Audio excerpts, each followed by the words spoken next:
नमस्कार मंडळी, मी नम्रता आज रेसिपीमध्ये आपले खूप खूप स्वागत. तर आज आपण बनवणार आहोत कोकणातील पारंपरिक नारळाची वडी. एकदा ही वडी करून पाहिली की बाजारातील मिठाई विसरून जाल. अगदी मऊ, तोंडात विरघळणारी आणि प्रत्येक घासात ताज्या नारळाचा अस्सल स्वाद. कोकण म्हटलं की आठवतात हिरवीगार नारळाची झाडं, समुद्राची थंड हवा आणि घराघरात बनणारे पारंपरिक गोड पदार्थ. त्यापैकी एक म्हणजेच ही स्वादिष्ट अशी नारळाची वडी. नारळी पौर्णिमा, रक्षाबंधन, श्रावणातील सण किंवा गणपती बाप्पांच्या नैवेद्यासाठी म्हणून ही वडी खास बनवली जाते. अगदी कमी साहित्यामध्ये आणि सोप्या पद्धतीने तयार होणारी ही रेसिपी प्रत्येकाने एकदा तरी करून पाहायलाच हवी. चला तर मग जास्त वेळ न घालवता लगेचच आपण रेसिपीला सुरुवात करूया. सर्वप्रथम आपण साहित्य पाहूया. इथे मी 3 वाट्या ताज्या नारळाचा चव घेतला आहे. 2 नारळाचा चव आहे. इथे 2 वाट्या साखर, 2 चमचे तूप, त्याचबरोबर पाव चमचा वेलची पूड आणि अर्धी वाटी इथे मी साधे दूध घेतले आहे. आता आपण लगेचच वडी बनवायला घेऊया. त्यासाठी इथे कढई गरम करत ठेवली आहे. कढई गरम करून घेतल्यावर लगेचच 2 छोटे चमचे तूप घालूया.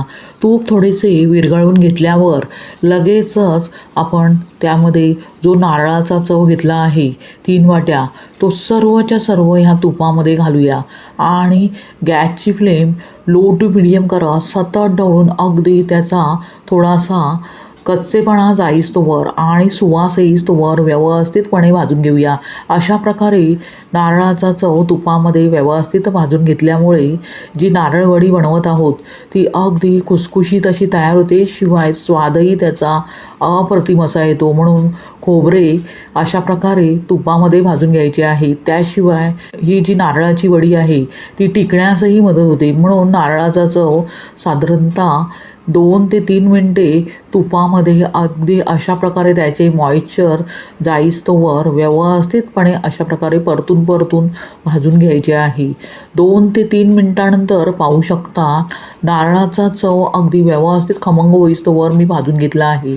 अजिबात करपू द्यायचा नाही, त्यामुळे नारळाच्या वडीची चव बिघडू शकते.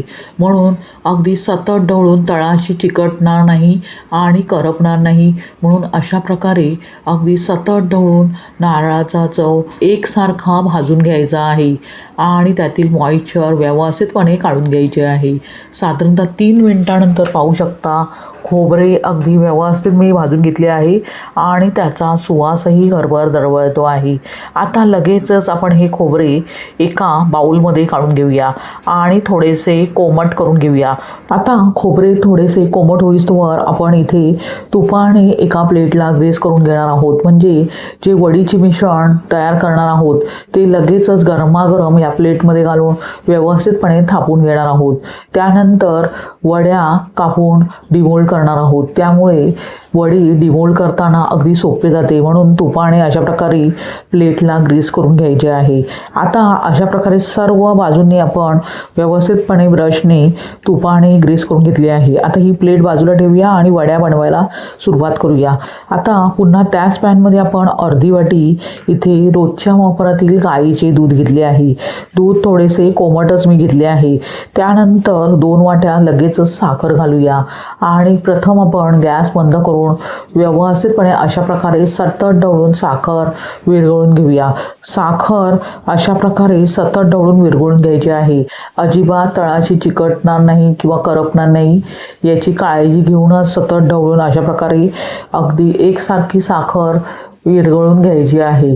साधारणतः 2 ते 3 मिनटानंतर पाहू शकता साखर अगदी व्यवस्थितपणे विरघळली आहे. आता ह्या स्टेजमध्ये आपण स्वादासाठी पाव चमचा वेलची पूड घालूया. थोडी थोडी करूनच वेलची पूड घालायची आहे, नाहीतर त्याच्या गुठळ्या होतात आणि एक समान अगदी ही जी आपण वेलची पूड घेतली आहे ती एकजीव होत नाही. म्हणून थोडी थोडी करूनच आपण या साखरेच्या मिश्रणात घालणार आहोत. अशा प्रकारे आपण वेलची पूड घातली आहे आणि सतत ढवळून एकसारखी एकजीव करत आहोत. साखर थोडीशी विरघळली आहे. 2 ते 3 मिनिटानंतर साखर थोडीशी विरघळल्यावर लगेच भाजून घेतलेले जे खोबरे आहे ते थोडेसे कोमट झाले आहे. आता ह्या स्टेजमध्ये ते आपण घालूया आणि व्यवस्थितपणे साखरेच्या मिश्रणात एकजीव करून घेऊया. त्यानंतर गॅसची फ्लेम लो टू मीडियम करत सतत ढवळून हे मिश्रण थोडेसे घट्टसर होईस्तोवर आणि तळाला लागणार नाही, करपणार नाही याची काळजी घेऊन सतत ढवळून एकजीव करत राहायचे आहे. साधारणतः 3 ते 4 मिनिटांनंतर पाहू शकता खोबरे अगदी व्यवस्थितपणे साखरेच्या मिश्रणात एकजीव झाले आहे. अजून हे मिश्रण खूपच पातळ आहे. थोडेसे घट्टसर म्हणजेच जास्त अजिबात घट्टसर करायचे नाही, सतत ढवळत राहायचे आहे आणि एकसारखे तळाशी चिकटणार नाही, करपणार नाही याची काळजी घ्यायची आहे. मीडियम गॅस करून सतत ढवळत राहायचे आहे. अजिबात इकडे तिकडे जायची नाही वडी करत असताना. साधारणतः 7 ते 8 मिनिटांनंतर पाहू शकता मिश्रण व्यवस्थितपणे घट्टसर झाले आहे आणि कडेने अशा प्रकारे सुटत आहे. अशा प्रकारे वडीचे मिश्रण पूर्णपणे आपण तयार करून घेतले आहे. लगेचच गॅस बंद करूया आणि हे वडीचे मिश्रण आपण जी तुपाने ग्रीस केलेली प्लेट आहे त्यामध्ये अशा प्रकारे काढून घेऊया. अजून हे मिश्रण फारच गरम आहे त्यामुळे अगदी हलक्या हाताने स्पॅच्युलाला तूप लावून व्यवस्थितपणे लेवलिंग करून घ्यायचे आहे. पाहू शकता अगदी वडीचे मिश्रण लेवलिंग करून घेतले आहे. आता लगेचच आपण ह्याच्या वड्या पाडून घेणार नाही आहोत कारण मिश्रण फारच गरम आहे. लगेचच आपण हे वडीचे मिश्रण सेट व्हायला म्हणजेच फॅन खाली साधारणतः 3 ते 4 तास ठेवून देऊया. थोडेसे मिश्रण थंड झाले की नंतर आपण त्याच्या वड्या पाडून घेणार आहोत.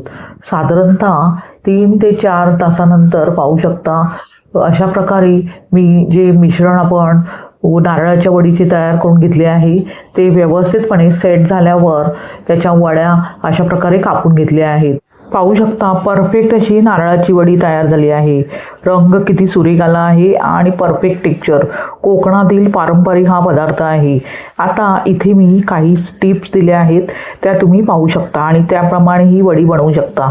तर मंडळी, नम्रताज रेसिपीमधील आजची ही कोकणातील पारंपरिक नारळाची वडी तुम्हाला नक्की आवडेल अशी मी आशा करते. ही रेसिपी करून बघा आणि तुमचा अनुभव मला कमेंटमध्ये नक्की सांगा. व्हिडिओ आवडलाच असेल तर लाईक, शेअर आणि सबस्क्राईब करायला विसरू नका आणि सर्वात महत्त्वाचे म्हणजे हाईप करायला विसरू नका. तुमचा प्रत्येक लाईक, कमेंट आणि शेअर मला नवीन रेसिपी बनवण्यासाठी प्रेरणा देतो. मी नम्रताज रेसिपीमधून तुमचा निरोप घेत आहे. पुन्हा भेटूया एक नवीन स्वादिष्ट आणि पारंपरिक रेसिपीसह. तोवर स्वतःची काळजी घ्या. धन्यवाद. श्री स्वामी समर्थ.